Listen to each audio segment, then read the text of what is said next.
There's this very specific kind of existential dread that only seems to hit you around like 2 in the morning. Oh, I know the one. Yeah, you're lying in bed, staring at the ceiling, and your brain just decides, hey, now is a great time to think about the heat death of the universe. Yes. The ultimate cosmic buzzkill. It's a classic source of late-night anxiety, for sure. It really is. It's this thought that the universe is basically this giant machine that's just running out of gas, that eventually all the stars burn out, all the energy spreads into this thin, lukewarm soup, and the cosmos just becomes this cold, dark, disorganized void. The big freeze. That's the standard narrative, yeah. Yeah. It paints this picture of a universe that's just inexorably sliding toward total chaos. And it's all based on one of the most famous sort of untouchable rules in all of science, right? The second law of thermodynamics. Things fall apart. It feels so true, doesn't it? I mean, my desk gets messy on its own. It never spontaneously tidies itself. Right. But the reason I wanted to do this deep dive is that we've got a source here that basically says, hold on a minute. We might have read the instruction manual completely wrong. It's a very bold claim. We're looking at a paper, Entropy Can Decrease, by Jerry Zelu. And just to set the stage for you, this isn't some fringe idea. He's diving deep into the math, going all the way back to the founders Boltzmann, Clausius, and saying we fundamentally misunderstood the relationship between energy and order. So he's not just tweaking the law, he's saying the second law, the one that says entropy always increases, isn't actually universal. He's saying it's a conditional law. It applies perfectly to certain kinds of systems, but it fails completely in others. And the really big idea is that the universe, by its very nature, might actually be biased toward creating order, not destroying it. Whoa. So, we're not sliding toward chaos. We might be surfing a giant cosmic wave of increasing structure. Precisely. If his argument holds up, it flips the entire script on the fate of the universe. Okay, that is a huge pivot. So our mission today is to unpack this. We need to get why we thought entropy always increases, why this source thinks that's wrong, and then explore this new framework he calls the restoration principle. It's going to require us to unlearn a little high school physics, but I think the payoff is definitely worth it. I'm ready. But let's start with the basics, just to get everyone on the same page. The classic textbook example for entropy is always the melting ice cube. Right. The perfect illustration of the arrow of time. You take a perfectly ordered ice cube, you put it in hot water, and what happens? It melts.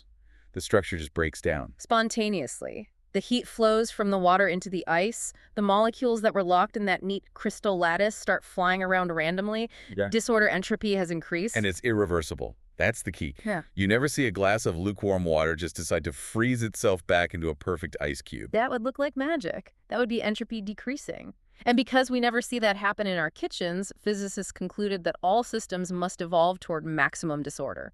Okay, but this is where the paper throws its first punch. It says we're conveniently ignoring the exact opposite process. A process that happens all the time in nature. Water freezing. Yes. Let's really look at that.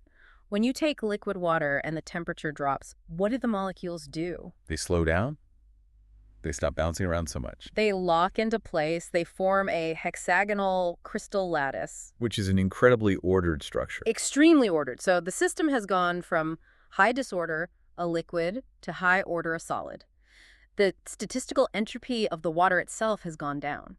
Right. But I know the counter-argument here. The textbooks say, sure, the ice got more ordered, but to freeze it, you had to release heat. That heat went into the air, made the air messier, so the total entropy of the universe still went up. That is the standard defense. It's like an accounting trick, really. As long as the universe's books show a net increase in messiness, we're allowed these little pockets of order. But the source says that misses the point. It misses the physical reality of what's happening inside the water, and he makes this distinction that I think is the key to this whole thing. The difference between repulsive forces and attractive forces. Exactly. This is the aha moment. You have to remember, the second law was developed in the 1800s by guys looking at steam engines. Right. Carnot, Clausius, they were obsessed with gases. And in a gas, what's the dominant interaction between the molecules? They're hot, they're fast, they're just bouncing off each other. It's repulsive. It's a repulsive system. High energy pushing outward. And in a system like that, yeah, things naturally spread out. You pop a balloon, the air rushes out, entropy increases. Like spilling marbles on the floor. They scatter, they don't gather. But nature isn't just made of gases, it's also dominated by attractive forces. Gravity. Gravity, electrostatic forces, van der Waals forces, things that pull matter together. And when those forces dominate, matter doesn't fly apart, it clumps, it The organizes. paper used an analogy here that I found kind of mind-blowing because it's so simple. Raw milk. The milk analogy is fantastic because it totally defies our intuition about mixing. Yeah, you think mixing increases entropy. You pour milk in coffee, it mixes, you can't unmix it. That's the law. But take raw, unhomogenized milk. It's this chaotic mix of fats and proteins and water. If you just let it sit there, do nothing to it, what happens? It separates. The cream rises to the top, the skim milk settles at the bottom. It creates layers, it organizes itself. You started with a mess and ended with a structured system with no energy input from you. Gravity did it, an attractive force. Right, it sorted the molecules. The natural tendency of that system was not to get messier, it was to become ordered. So the statement entropy always increases is really just a rule for high-energy repulsive systems. Like gases and explosions. But for systems dominated by attraction like crystals forming or planets forming, the natural tendency is for entropy to decrease. This gets us into some of the technical weeds, but it's important because it explains why scientists got so stuck on this. There's a vocabulary problem. A huge one. The tale of two entropies, as the paper puts it. We've got two different definitions and we're acting like they're the same thing. Exactly. On one hand, you have thermodynamic entropy. That's the old steam engine one. That's the ds equals dq over t equation. Right. It's basically a measure of heat flow. But then later, you get statistical entropy from Ludwig Boltzmann. And that one is all about probability. Microstates, the number of ways you can arrange the particles. Correct. A messy room has millions of possible arrangements, high entropy. A clean room has only one low entropy. Nature prefers the mess because there are just more ways to be messy. Which makes total sense. Yeah. So where's the mismatch? The mismatch happens at the extremes, specifically at absolute zero. The coldest possible temperature. Let's look at the statistical definition. At absolute zero, all motion stops. Everything's in a perfect crystal. There is only one possible arrangement. So statistical entropy is Zero. zero, perfect order. But now look at the thermodynamic equation, ds dqt. If your temperature at T is zero, You're dividing by zero. which you can't do, the equation just blows up. It implies entropy is infinite. So at the exact same physical point, one definition says entropy is zero and the other says it's infinite. That's a pretty big red flag. That's like your car's speedometer saying zero and its GPS saying you're going the speed of light. It proves they aren't measuring the same thing. And Lou calls this the gas bias. Boltzmann created his formula by watching gases. For a gas, sure, lower energy means less mess.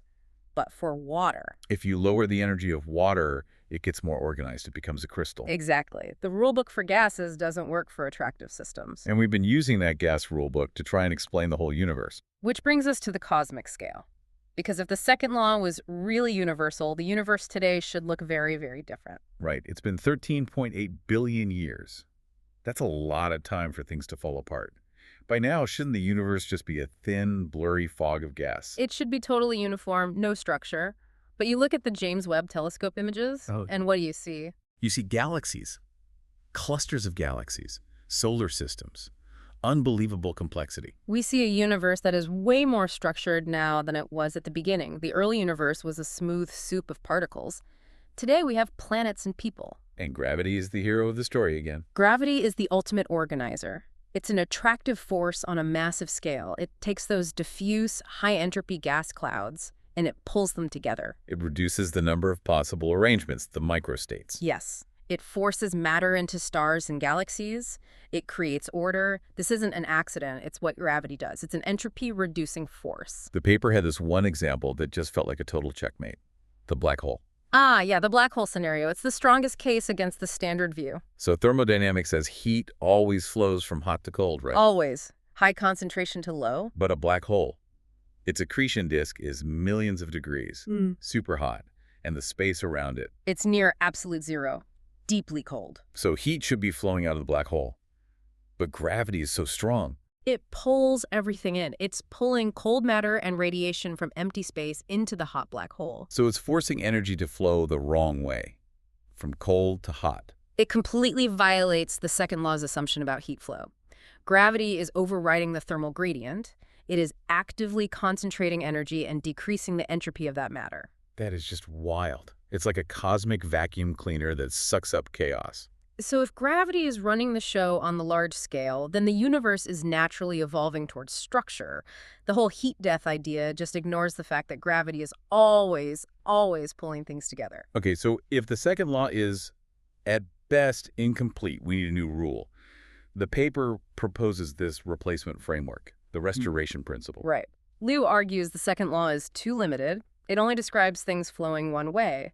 But nature oscillates. Like a pendulum, or day and night, or chemical reactions reaching equilibrium. Exactly. Yeah. The second law is terrible at explaining oscillation. It just says, hey, stop at the bottom where it's messiest. Get messy and stay messy. The restoration principle gives systems a different goal. Yeah. It says they don't seek disorder, they seek a balanced energy distribution. Okay, balanced energy distribution. Break that down for us. Think of it like an energy budget. A system has different kinds of energy. Matter, kinetic energy from movement, potential energy in its structure, and radiation. And depending on the environment, there's a stable, balanced ratio for that budget. So a system tries to balance its checkbook based on its surroundings. That's a perfect way to put it. And if you disturb that balance, the system moves to restore it. Take the PLA plastic example from the paper, that cornstarch plastic. Right, the biodegradable forks. At high temperatures, the energy budget can support those long, complex polymer chains. But when you bring it down to room temperature, A budget gets cut. and the plastic starts to degrade, standard physics says, look, entropy is increasing.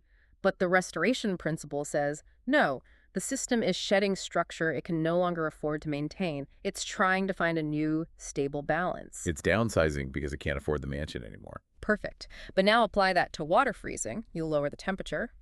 For water at low energy, the balanced budget requires a crystal structure. It needs those strong bonds to be stable, so it snaps into a lattice. So restoring balance can look like making a mess, like the plastic degrading, or it can look like cleaning up, like the ice freezing. And that's the unification. The second law isn't wrong, it's just half the story. It describes what happens when a system needs to shed energy and structure to find balance.